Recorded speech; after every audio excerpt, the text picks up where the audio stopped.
Halo guys, kita akan mempelajari tentang sistem pencernaan pada manusia. Yang pertama-tama kita akan mempelajari tentang nutrisi makanan.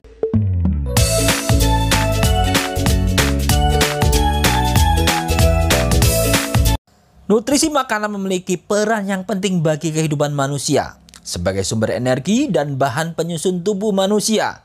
Kebutuhan energi manusia dinyatakan dalam satuan kalori. Satu kalori itu menunjukkan jumlah kalori yang diperlukan untuk menaikkan 1 gram air sebesar 1 derajat Celcius, guys. Berikutnya guys, kita akan mempelajari sumber lemak nabati dan hewani.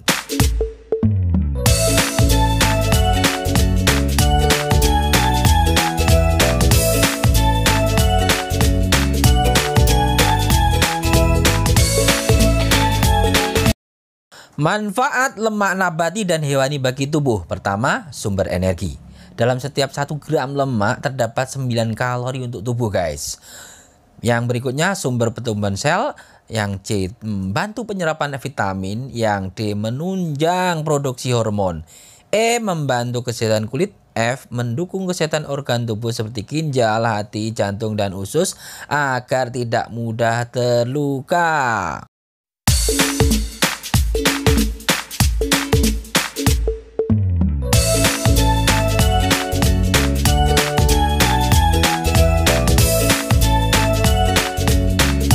Berikutnya guys, manfaat protein pada tubuh manusia. Yang A, sebagai sumber energi yang penting bagi tubuh selain lemak dan karbohidrat.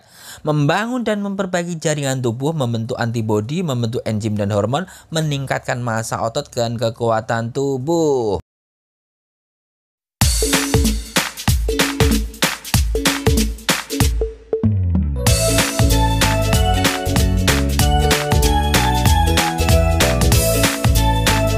Berikutnya guys, manfaat mineral dalam tubuh manusia. Yang A, sumber penting penyusun tulang dan gigi.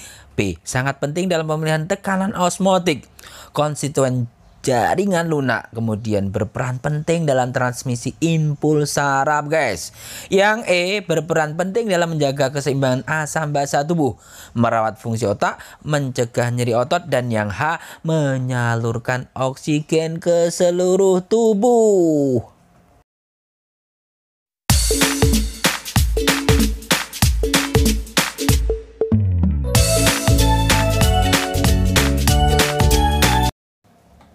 Manfaat vitamin bagi tubuh manusia. Yang A, menjaga kesehatan mata, memperkuat sistem imun, menunjang pertumbuhan janin, mencegah jerawat muncul. Dan yang E, menjaga kesehatan tulang dan gigi guys.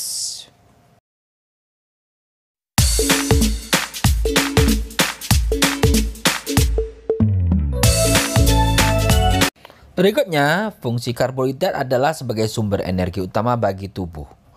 Energi tersebut dibutuhkan mulai dari bernapas hingga aktivitas tubuh yang lebih intens seperti berlari. Karbohidrat sumbernya dapat berasal dari nasi, gandum, mie, spaghetti, roti, sagu, kentang, dan lain sebagainya.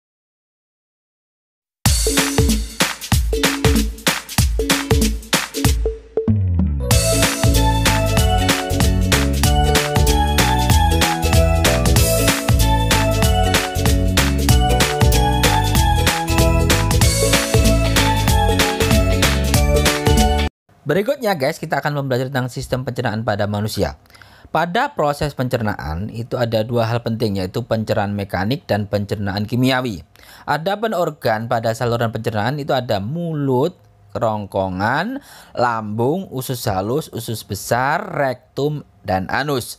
Kelenjar pencernaan itu ada kelenjar ludah, hati, pankreas, dan lambung guys. Berikutnya guys, kita akan mempelajari tentang organ-organ pada sistem pencernaan. Pada yang pertama adalah mulut. Mulut merupakan rongga pertama dari saluran pencernaan. Yang kedua faring, saluran yang menghubungkan rongga mulut dan rongga hidung. Berikutnya guys, yang ketiga adalah kerongkongan, merupakan saluran yang menghubungkan faring dengan lambung. Yang keempat lambung. Di dalam lambung, makanan diaduk sehingga tercampur dengan getah lambung. Campuran gumpalan makanan dengan getah lambung itu disebut kim guys. Organ berikutnya adalah usus halus. Usus halus memiliki bentuk seperti pipa kecil yang berkelok-kelok, kira-kira 7,5 meter di dalam rongga perut, guys. Organ berikutnya adalah usus besar. Bagian awal dari usus besar ditandai dengan adanya usus buntu. Usus ini memiliki tambahan ekor disebut apendik. Berikutnya rektum dan anus. Feses dari hasil usus besar akan masuk ke dalam rektum untuk kemudian dikeluarkan melalui lubang pelepasan yang disebut anus.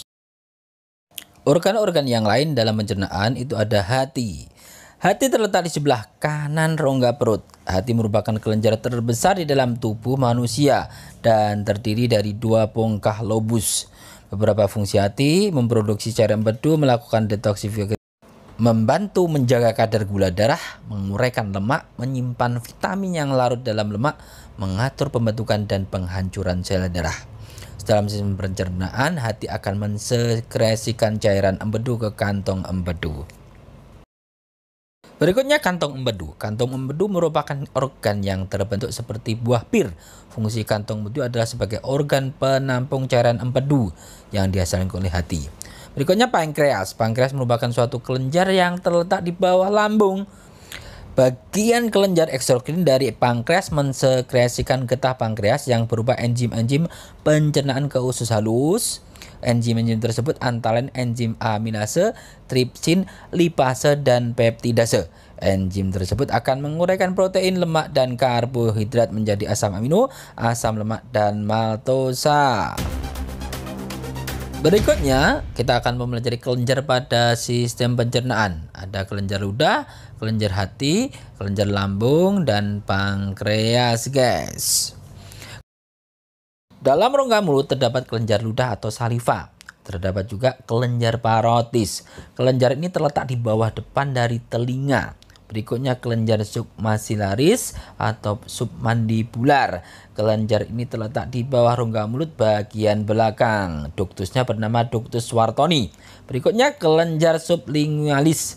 Kelenjar ini terletak di bawah selaput lendir dasar rongga mulut dan mengalir di dasar rongga mulut, guys. Di dalam faring terdapat kelenjar limfe. Kelenjar limfe banyak mengandung limfosit dan merupakan pertahanan terhadap masuknya kuman di dalam tubuh atau infeksi. Fungsi kelenjar limfe menyaring cairan limfe dari benda asing, membentukkan limfosit, membentuk antibodi, pembuangan bakteri, dan membantu reabsorpsi lemak.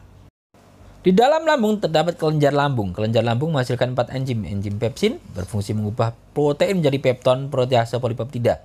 Enzim renin mengendapkan kasein susu dari air susu. Enzim HCl membunuh kuman serta mengaktifkan kerja pepsin. Berikutnya enzim lipase merupakan enzim yang berfungsi untuk mengubah zat lemak menjadi asam lemak dan gliserol. Kelenjar hati. Hati merupakan kelenjar terbesar yang terdapat dalam tubuh manusia. Fungsi hati yaitu menghasilkan empedu yang dapat menawarkan racun dalam tubuh, mengubah protein agar dapat digunakan tubuh menjadi zat pembangun, membentuk empedu, menghancurkan zat berbahaya yang masuk dalam tubuh, tempat penimbunan zat-zat makanan dari darah, dan penyerapan unsur besi dari darah yang telah rusak. Kelenjar pankreas. Kelenjar pankreas menghasilkan enzim pencernaan yang dialirkan menuju duodenum, yaitu amilase mengubah amido menjadi glukosa, lipase berfungsi mengubah lemak menjadi asam lemak dan gliserol, dan enzim tripsin berfungsi mengubah pepton menjadi asam amino. Kelenjar pada usus halus menghasilkan beberapa enzim. Enzim sukrose berfungsi membantu mempercepat proses pemecahan sukrosa menjadi glukosa dan fruktosa. Enzim maltase berfungsi mempercepat proses pemecahan maltosa menjadi 2 molekul glukosa. Enzim laktase berfungsi membantu mempercepat proses pemecahan laktosa menjadi glukosa dan laktosa. Berikutnya enzim peptidase berfungsi membantu mempercepat proses pemecahan polipeptida menjadi asam amino, guys. Berikutnya, kita akan mempelajari tentang kelainan-kelainan pada sistem pencernaan manusia. Yang pertama, apendiksitis adalah peradangan dari apendik dan merupakan penyebab abdomen akut.